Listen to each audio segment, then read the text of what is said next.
Good morning welcome to big TV digital exclusive live. Vijayawada retired engineer Venkata Ramarao హత్య కేసులో big twist వెలుగు చూసింది. అయితే నిందితురాలు కేర్ టేకర్ అనుష ఆచూకీ ఇంకా దొరకలేదు. కాకపోతే ఆమె తిరుపతి వైపు ఇంకొక వ్యక్తితో వెళ్ళినట్లుగా మనకి సాక్ష్యాలు అయితే దొరికాయంటూ కూడా పోలీసులు అయితే ఈ కేసుకి సంబంధించి సంచలన విషయాలు చెప్తున్నారు. అయితే అనుషకు మరొకరు సహాయం చేసినట్లుగా కూడా ఈ సీసీటీవీ ఫుటేజ్లో సాక్ష్యాలున్నాయి. విజయవాడ ఎన్టీఆర్ కాలనీలో ఇటీవల రిటైర్డ్ ఇంజనీర్ మరణించిన సంగతి తెలిసిందే. అయితే 3 రోజుల క్రితమే కేర్ టేకర్ అనుషను రిటైర్డ్ ఇంజనీర్ వెంకట రామారావు తన తల్లిని బాగోగులు చూసుకోవడానికి జాయిన్ చేసుకున్నారు. అయితే అనుషనే డబ్బు కోసం లేకపోతే ఇంకేదైనా కారణం కోసమో వెంకట రామారావుని ఇంట్లోనే హత్య చేసినట్లుగా తెలుస్తోంది. అయితే వెంకట రామారావు వయస్సు 70 ఏళ్ళు అని తెలుస్తోంది. అయితే ఈ కేసుకి సంబంధించి మరిన్ని డీటెయిల్స్ మా ప్రతినిధి సాహిత్య అందిస్తారు. రైట్ సాహిత్య, రామారావు హత్య కేసుకి సంబంధించి అనుష తిరుపతి వైపు వెళ్తున్నట్లుగా మరొక వ్యక్తితో వెళ్తున్నట్లుగా అయితే సాక్ష్యాలు దొరికినట్లుగా తెలుస్తుంది. మరి ఆ మరొక వ్యక్తి ఎవరు, డీటెయిల్స్ ఏమని తెలుస్తున్నాయి? విజయవాడలో ఏదైతే దారుణమైన సంఘటన చోటు చేసుకుందో వెంకట రామారావు అనే ఒక వృద్ధుడిని అయితే కనుక సొంత పని మనిషే మర్డర్ చేసిన విషయం అయితే విజయవాడలో కలకలం రేపిందని చెప్పొచ్చు. అయితే ఆ పని మనిషి అనూష ఆ రోజు అర్ధరాత్రి 12:30 సమయానికి అయితే కనుక అతని రూమ్ లోపలికి వెళ్ళినట్టుగా, ఆ రూమ్ లోపలికి వెళ్ళిన తర్వాత ఆ అరగంట సమయం తరువాత ఉపేంద్ర అనే వ్యక్తి ఆమెకి సహాయపడడానికి అతన్ని చంపేందుకు అయితే కనుక ఆ ఇంట్లోకి చొరబడినట్టుగా కూడా పోలీసులు చెప్తూ ఉన్నారు. అయితే ఇదే నేపథ్యంలో వాళ్ళిద్దరు అక్కడ మర్డర్ చేసేసి వెంకట రామారావుని అక్కడ చంపేసిన తర్వాత అయితే కనుక అక్కడ నుంచి నేరుగా తిరుపతికి వెళ్లేందుకు అయితే కనుక తట్టాపుట్టా సర్దేసుకుని వాళ్ళిద్దరూ కూడా వెళుతున్న విజువల్స్ని అయితే కనుక మనకి సీసీటీవీ కెమెరాల్లో బంధించినట్టుగా కూడా మనకు అర్థమవుతా ఉంది. అయితే దీనికి సంబంధించి కూడా ఎక్కడైతే విజయవాడ బస్ స్టాండ్లో వాళ్ళు తిరుపతి బస్సు ఎక్కడానికి వెళుతూ ఉంటారో ఆ ప్లాట్ఫామ్ దగ్గర ఏదైతే కెమెరా విజువల్ ఫుటేజ్ ఉంటుందో ఆ ఫుటేజ్ ఆధారంగా అయితే కనుక వాళ్ళు ఆ తిరుపతిలో ఎక్కడ దిగారు, ఎక్కడ ఉన్నారు అనే ఆధారాలని పోలీసులు అయితే కనుక పట్టుకునే ప్రయత్నం అయితే చేస్తూ ఉన్నారు. అనుషతో పాటు ఖమ్మం జిల్లాకి సంబంధించిన ఒక వ్యక్తి ఉపేంద్ర, అతను ఆమెకి స్నేహితుడా లేకపోతే ఏంటి, వీళ్ళిద్దరి మధ్య ఉన్న సంబంధం ఏంటి, అసలు వీళ్ళిద్దరు ఎందుకు కలిసి వచ్చారు, ఈమె వెళ్ళిన తర్వాత ఉపేంద్ర అనే వ్యక్తిని ఎందుకు పిలిచింది, అతను వెళ్ళిన తర్వాత ఏం చేశారు, అతను వెళ్ళిన తర్వాత చంపేశారా, దానికన్నా ముందు చంపేసిన తర్వాత భయం వేసి ఉపేంద్రకి ఫోన్ చేసిందా, అసలు లోపల ఏం జరిగింది, వాళ్ళ అమ్మగారి గదికి తాళం గడియ పెట్టేసిన తర్వాత వాళ్ళ అమ్మగారికి 1:30 సమయానికి అయితే కనుక మెలకు వచ్చిన తర్వాత అప్పటికే గడియ తీసేసి ఉండడం, అదంతా కూడా ఎలా అసలు ఆవిడ బయటికి వచ్చిన తర్వాత ఎలా తెలుసుకుంది ఆయన చనిపోయినట్టుగా కూడా, పక్కన వాళ్ళకి ఎవరికి సమాచారం అందించింది అనే విషయాలన్నిటి మీద కూడా కూపీలాగే ప్రయత్నం అయితే మాచారం పోలీసులు చేస్తున్నట్టుగా కూడా సమాచారం అంతా ఉంది. ఆవిడ ఎక్కడైతే ఇంటి దగ్గర బయలుదేరి అనూష అనే పని మనిషి ఇప్పటి వరకు కూడా గతంలో ఎక్కడ పనిచేసింది, అసలు ఆ ఏజెన్సీ ఏంటి, ఆ ఏజెన్సీ ద్వారా ఈవెంట్ ఎందుకు పిక్ చేసుకోవాల్సి వచ్చింది, గతంలో 7 ఏళ్లుగా కూడా ఆ ఇంట్లో పనిచేసిన ఒక పని మనిషి పూర్ణ అనే ఆవిడ కూడా నిన్న మనతో బిగ్ టీవీ ఎక్స్క్లూజివ్గా అయితే మాట్లాడడం జరిగింది.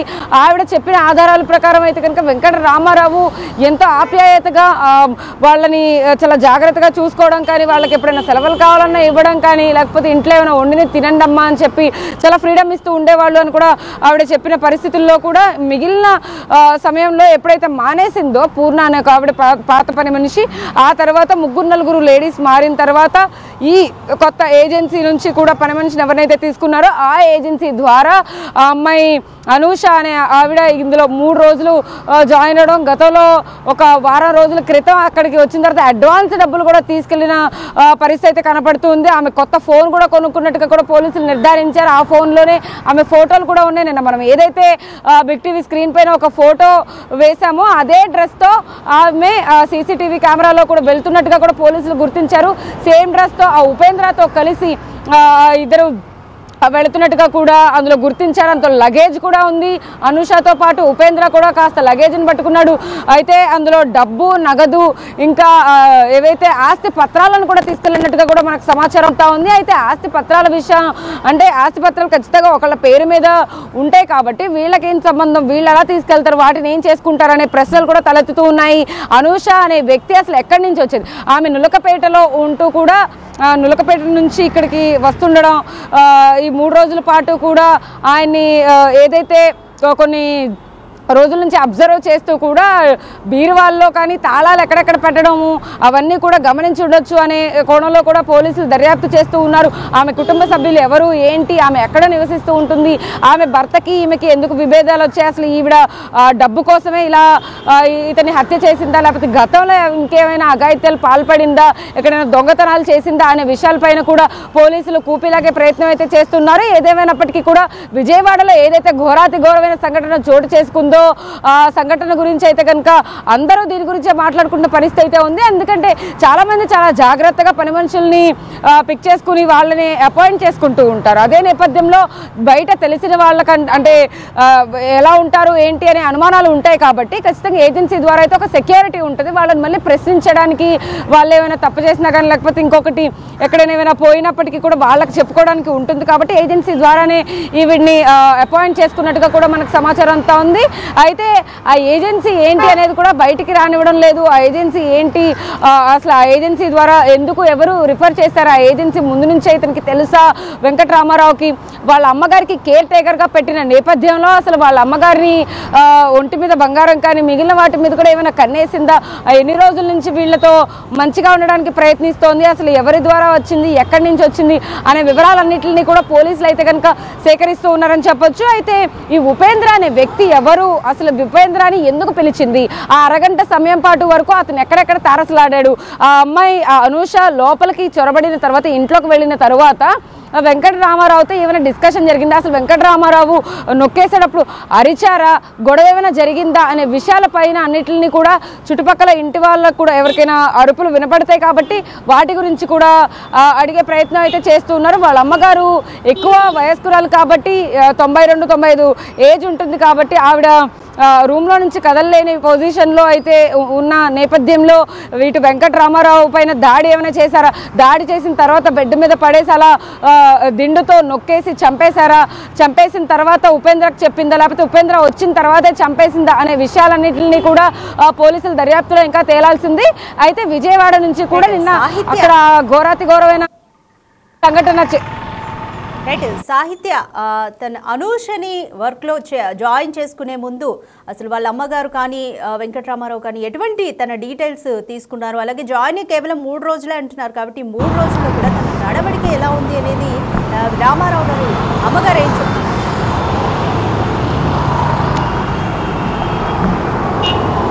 అనూషని జాయిన్ చేసుకున్న తర్వాత నుంచి కూడా అంటే ఎవరు పని మనిషి వచ్చినా కూడా కొంచెం ముందు ఇల్లంతా చూపించడము, ఈ పనులు చేయాలి ఈ పనులు చేయాలని చెప్పేసి వాళ్ళకి ఎక్స్ప్లెయిన్ చేయడం ఇదంతా ఉంటుంది కాబట్టి ఆ 3 రోజులు కూడా వాళ్ళ పరిచయాలకో లేకపోతే ఇంట్లో ఇలాంటి పనులు చేయాల్సి ఉంటుందమ్మా అని చెప్పే ఆ ప్రక్రియ మాత్రమే నడిచినట్టుగా కూడా వాళ్ళ అమ్మగారు మనకు సమాచారం అందిస్తూ ఉన్నారు. అయితే పోలీసుల దర్యాప్తులో కూడా వాళ్ళ అమ్మగారు చెప్పింది ఏంటంటే నేను ఖచ్చితంగా ఆవిడతో వచ్చినప్పుడు ఇవి చేయాల్సి ఉంటుంది అంటే ఇలా సహాయపడాల్సి ఉంటుంది అని చెప్పేసి చెప్పిన మాటలు కూడా ఆవిడ చెప్పినట్టుగా మనకు అర్థమవుతా ఉంది. అయితే ఎవరైతే వెంకటరామారావు ఉన్నారో వెంకటరామారావుతోనే ఎక్కువగా మాట్లాడడం కానీ ఆయన దగ్గరికి వెళ్ళి అమ్మగారికి ఎలా సహాయపడాలండి అని చెప్పి అడిగిన విషయాలన్నింటినీ కూడా పోలీసులు అయితే కనుక ఇంటి సభ్యులు ఎవరైతే కుటుంబ సభ్యులు ఉన్నారో వాళ్ళని అడిగి తెలుసుకున్నారు. అయితే ఆ ఇంట్లో జాయిన్ అయ్యి 3 రోజులు అయినప్పటికీ కూడా ఇంట్లోని విషయాలన్నింటినీ కూడా ఆమె గుప్పెట్లో పెట్టుకోవాలనే విధంగా అనూష ఏమైనా ప్రవర్తించిందా అనే విషయాలను కూడా కుటుంబ సభ్యులను అడుగుతూ ఉన్నారు. అటు వెంకటరామారావుకి ఒక కూతురు కొడుకు కాబట్టి వాళ్ళని కూడా అనేకమైన విషయాలు అడిగే ప్రయత్నం అయితే చేస్తున్నారు. ఆమెను జాయిన్ చేసుకునే ముందు ఆమె డీటెయిల్స్ ఏమైనా తీసుకున్నారా, వీళ్ళకి ఏమైనా ఇన్ఫార్మ్ చేశారా, వీళ్ళకి ఇన్ఫార్మ్ చేసినప్పుడు వీళ్ళు ఏమైనా వాళ్ళ పిల్లలు ఏమైనా మాట్లాడారా పని మనిషితో అనే విషయాలు కూడా అడుగుతూ ఉన్నారు.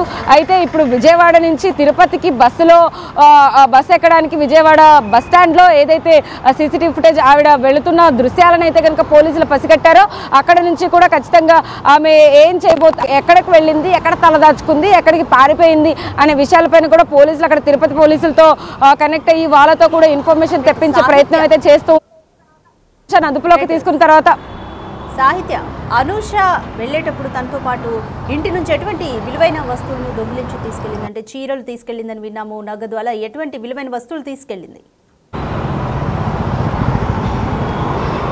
ఎస్ వాళ్ళ అమ్మగారి చీరలు ఏవైతే ఉన్నాయో చీరలతో పాటు ఇటువైపు నగదు బంగారం ఆస్తి పత్రాలను కూడా తీసుకెళ్లారని చెప్తున్నారు. మరోవైపు 90,000 మట్టికే తీసుకెళ్లారు, 90,000 రూపాయల మట్టికే తీసుకెళ్ళింది అని కూడా చెప్తూ ఉన్నారు. అంటే ఇందులో ఏది నిజం అనేది కూడా ఖచ్చితంగా అర్థం కావట్లేదు. ఎందుకంటే ఇంట్లో ఉండేది వెంకట్రామారావు మరియు ఆయన తల్లి సరస్వతి గారు కాబట్టి ఖచ్చితంగా ఇంట్లో ఏముంటాయి అని చెప్పేసి ఇప్పుడు ఆయన ఎలాగో లేరు కాబట్టి సరస్వతి గారు చెప్పాలి కాబట్టి ఆవిడని అడిగిన నేపథ్యంలో కొన్ని గుర్తున్నాయి కొన్ని గుర్తులేవనేసి చెప్తూ ఉన్నారు. అందులో 90,000 మట్టికే ఉన్నాయని చెప్పి నిన్నటి వరకు చెప్పిన ఆ ప్రస్తావన కూడా వచ్చింది. అయితే ఇవాళ కొత్తగా తెరపైకి ఆస్తి పత్రాలను కూడా తీసుకెళ్ళినట్టుగా మనకైతే అర్థమవుతా ఉంది. అయితే పోలీసుల దర్యాప్తు మేరకైతే కనుక అసలు అనూష నిజంగా ఆస్తి పత్రాలు తీసుకెళ్లిందా లేకపోతే చీరలు ఇంకా విలువైన వస్తువులు ఇంకేమైనా పోయాయా అనే కోణంలో కూడా పోలీసులు వాళ్ళ కుటుంబ సభ్యుల్ని అడిగే ప్రయత్నం అయితే చేస్తూ ఉన్నారు. అనూష ముందు నుంచే కూడా ఇలా టార్గెట్ చేసే మరి కావాలని అతన్ని అంటే ఆల్రెడీ ఆయన ఓల్డ్ ఏజ్ పర్సన్ కాబట్టి ఇంకా చంపడం ఈజీ అనుకుందా లేకపోతే ఇంకొకరు ప్లాన్తో ఎవరైతే ఉపేంద్ర అనే వ్యక్తి ప్లాన్తో ఇదంతా ఎగ్జిక్యూట్ చేశారా ఏంటి అనేది అయితే కనుక పోలీసులు వాళ్ళ ప్లాన్ ఏంటి వాళ్ళు ముందు నుంచి ఎప్పటి నుంచి ఈ ఐడియాతో ఉన్నారు ఏంటి ఈ దుర్బుద్ధి ఎప్పుడు కలిగింది అనే విషయాలు కూడా ఖచ్చితంగా బయటికి లాగే ప్రయత్నం అయితే చేస్తున్నారని చెప్పొచ్చు. అయితే అనూషతో వాళ్ళ కుటుంబ సభ్యులు ఎవరైనా అంతకుముందు గతంలో మాట్లాడారా జాయిన్ అవ్వక ముందు జాయిన్ చేసే ముందు జాయిన్ అయిన తర్వాత అయినా మాట్లాడారా అనే విషయాలపైన కూడా అడుగుతూ ఉన్నారు. అయితే ఆ విలువైన వస్తువులన్నీ కూడా బ్యాగుల్లో మనం ఖచ్చితంగా చూస్తే సీసీటీవీ కెమెరా ఫుటేజ్లో ఖచ్చితంగా మనకు అర్థం అవుతోంది. ఆవిడ చాలా వస్తువులే పట్టుకెళ్ళినట్టుగా కూడా 2-3 బ్యాగులు అన్నీ తగిలించుకుని మరి అతనితో చాలా జాలీగా వెళ్ళిపోతోంది. బస్టాండ్లో సీసీటీవీ ఫుటేజ్లో మనం చూస్తే చాలా ఖచ్చితంగా అర్థం అవుతూ ఉంది. ఏవైతే బట్టలు కొన్ని సర్దుకోవడానికి ఒక బ్యాగ్ సరిపోతుంది. ఎందుకంటే ఆవిడ తిరుపతికి పారిపోవాలనుకుంది కాబట్టి ఇక్కడ నుంచి చంపేసింది ఆవిడకి తెలుసు కాబట్టి ఖచ్చితంగా అనూష ఆ బ్యాగ్లో ఉన్నటువంటి వస్తువులు ఏంటి ఏమేమి పట్టుకెళ్ళింది అనే వాటిపైన కూడా ఖచ్చితంగా పోలీసులు అయితే కనుక దర్యాప్తు చేస్తూ ఉన్నారు. అయితే తిరుపతిలో ఎక్కడ ఉంది ఏంటి ఇంకా అదుపులోకి అంటే నిన్నటి వరకు అదుపులోకి తీసుకున్న పోలీసులు సడన్గా మళ్ళీ ప్లేట్ ఫిరాయించి లేదు అనూష మా అదుపులో లేదు ఆమె పారిపోయింది ఆమెను పట్టుకునే ప్రయత్నం అయితే చేస్తుందని చెప్పేసి పోలీసులు ఇంకోవైపు చెప్తున్న పరిస్థితి అయితే ఉంది. అయితే మొత్తం మీద అనూష ఎక్కడికి వెళ్ళింది అనూషతో పాటు ఉపేంద్ర ఎక్కడికి వెళ్ళాడు వీళ్ళిద్దరు ఎక్కడికైనా పారిపోయారా ఎక్కడ తలదాచుకుంటున్నారు అనే విషయాలపైన అయితే కనుక ఖచ్చితంగా కూపిలాగి వాళ్ళని అయితే పట్టుకునే ప్రయత్నం అయితే చేస్తున్నారు. తిరుపతిలో ఇవాళ వాళ్ళని ఒకవేళ హ్యాండ్ ఓవర్ చేసుకుంటే కనుక ఇక్కడికి విజయవాడ ఖచ్చితంగా తీసుకొస్తారు కాబట్టి ఆ దర్యాప్తులో మరిన్ని విషయాలు తెలియ అవకాశం అయితే కనపడతా ఉంది. ఎవరైనా పురమాయించారా వీళ్ళకే ఆ ఆలోచన వచ్చిందా అనే విషయాలపైన కూడా పోలీసులు దర్యాప్తు చేస్తున్నారని చెప్పొచ్చు. విజయవాడ నగరంలోని మాచవరం పిఎస్ పరిధిలో ఎన్టీఆర్ కాలనీలో వెంకట్రామారావు అనే రిటైర్డ్ ఇంజనీర్ తన తల్లి సరస్వతితో కలిసి నివాసం ఉంటున్నారు. అయితే రామారావు వృద్ధురాలైన తన తల్లిని చూసుకునేందుకు 3 రోజుల క్రితమే ఒక కేర్ టేకర్గా అనూషను నియమించుకున్నారు. అయితే ఆమె వారితో పాటే అదే ఇంట్లో నివాసం ఉంటుంది. శుక్రవారం అర్ధరాత్రి సమయంలో రామారావు గదిలో లైట్లు వెలగడంతో తల్లి సరస్వతి వెంటనే వచ్చి చూడగా మంచంపై కుమారుడు అపస్మారక స్థితిలో పడి ఉండడం గమనించింది. ఆయన పడి ఉన్న మంచంపై కారం కూడా చల్లి ఉంది. కళ్ళల్లో కారం కొట్టినట్టుగా కూడా అనుమానించింది. అయితే మరోవైపు బీరువా కూడా పగలగొట్టి ఉంది. ఇంటి పని మనిషి కూడా కనిపించకపోవడంతో తల్లి అనుమానించి పక్క ప్లాట్ వాళ్ళని పిలిచి ఇన్ఫర్మేషన్ అయితే ఇచ్చింది. ఈ ఇన్ఫర్మేషన్తో ఈ ఘటన వెలుగులోకి వచ్చింది. అయితే అనూష ప్రస్తుతం పరారీలో ఉంది. ఆమె ఆచూకీ ఇంకా తెలియలేదు. అనూష ఈ హత్య చేసినట్లుగా అయితే క్లియర్గా తల్లి అనుమానం వ్యక్తం చేస్తుంది. కేర్ టేకర్ అనూషతో పాటు మరో యువకుడు కూడా కలిసి ప్లాన్ చేసి హత్య చేసినట్లుగా పోలీసులు ప్రస్తుతానికి నిర్ధారించారు.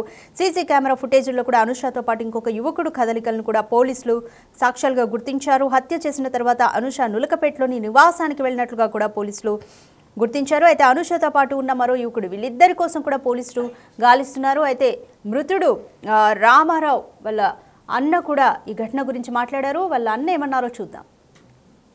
మీ ఇంటి దగ్గరనే పరిసర ప్రాంతాల్లోనే ఇక్కడే జరిగింది సంఘటన. వెంకటరామారావు గారు ఒక పని మనిషిని అపాయింట్ చేసుకుంటే ఆవిడే చంపేసిన పరిస్థితి ఎలా చూస్తారు? చాలా ఘోరం అండి. ఇటువంటి పరిస్థితి ఇంతవరకు ఎప్పుడు రాలా. మేము 92 నుంచి ఉంటున్నాం ఇక్కడ బిల్డింగ్ కట్టుకుని. ఇంతవరకు ఎప్పుడు ఇలాంటిది జరగలేదమ్మా. ఎన్ని గంటలకు తెలిసింది సార్ మీకు ఇక్కడ ఇలా జరిగింది? మేము 10:30కి తాళం వేసి పడుకున్నాం. పొద్దున్నే 6ంటికి పేపర్ పాలు వస్తాయి కదా, వచ్చినప్పుడు ఇక్కడ జనం ఉన్నారు. ఏంటంటే రామారావు గారు చనిపోయారు, పని మనిషి చంపేసింది హాస్పిటల్ పోస్ట్ మార్టం చేస్తున్నారు, అక్కడికి వెళ్తున్నాం అన్నారు. అట్లా తెలిసిందమ్మా మాకు, అంతేగాని ముందు తెలవాలి మాకు. ఇప్పుడు ఏమన్నా గలాటా జరిగితే తెలుస్తుంది, గలాటా లేదు ఏమీ లేదు.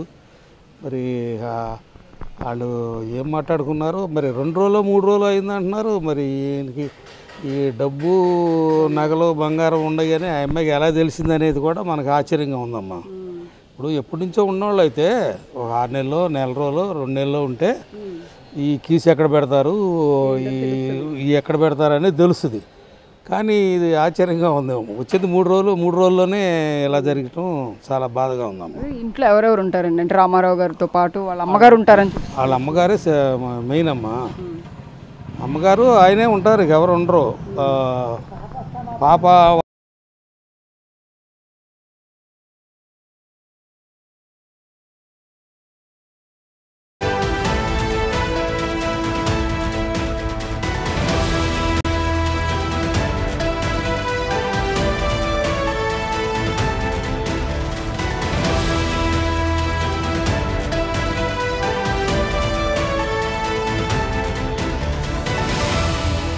విజయవాడలో మృతి చెందిన రిటైర్డ్ ఇంజనీర్ వెంకట రామారావు హత్య కేసుకి సంబంధించి బిగ్ ట్విస్ట్ నెలకొంది.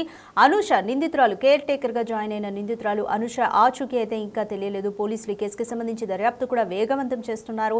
అయితే అనుష హత్య అనంతరం నులకపేటలోని తన నివాసానికి వెళ్ళినట్లుగా కూడా పోలీసులు గుర్తించారు. ఆ తదనంతరం మరొక యువకునితో కలిసి తిరుపతి వైపుకు వెళ్ళినట్లుగా సీసీటీవీ ఫుటేజ్లను పోలీసులు సాక్ష్యాలుగా అయితే సేకరించారు. అయితే నిందితులు ఇద్దరు దొరికాకే ఈ కేసుకి సంబంధించి మరిన్ని డీటెయిల్స్ బయటపడే ఛాన్స్ అయితే ఉంది.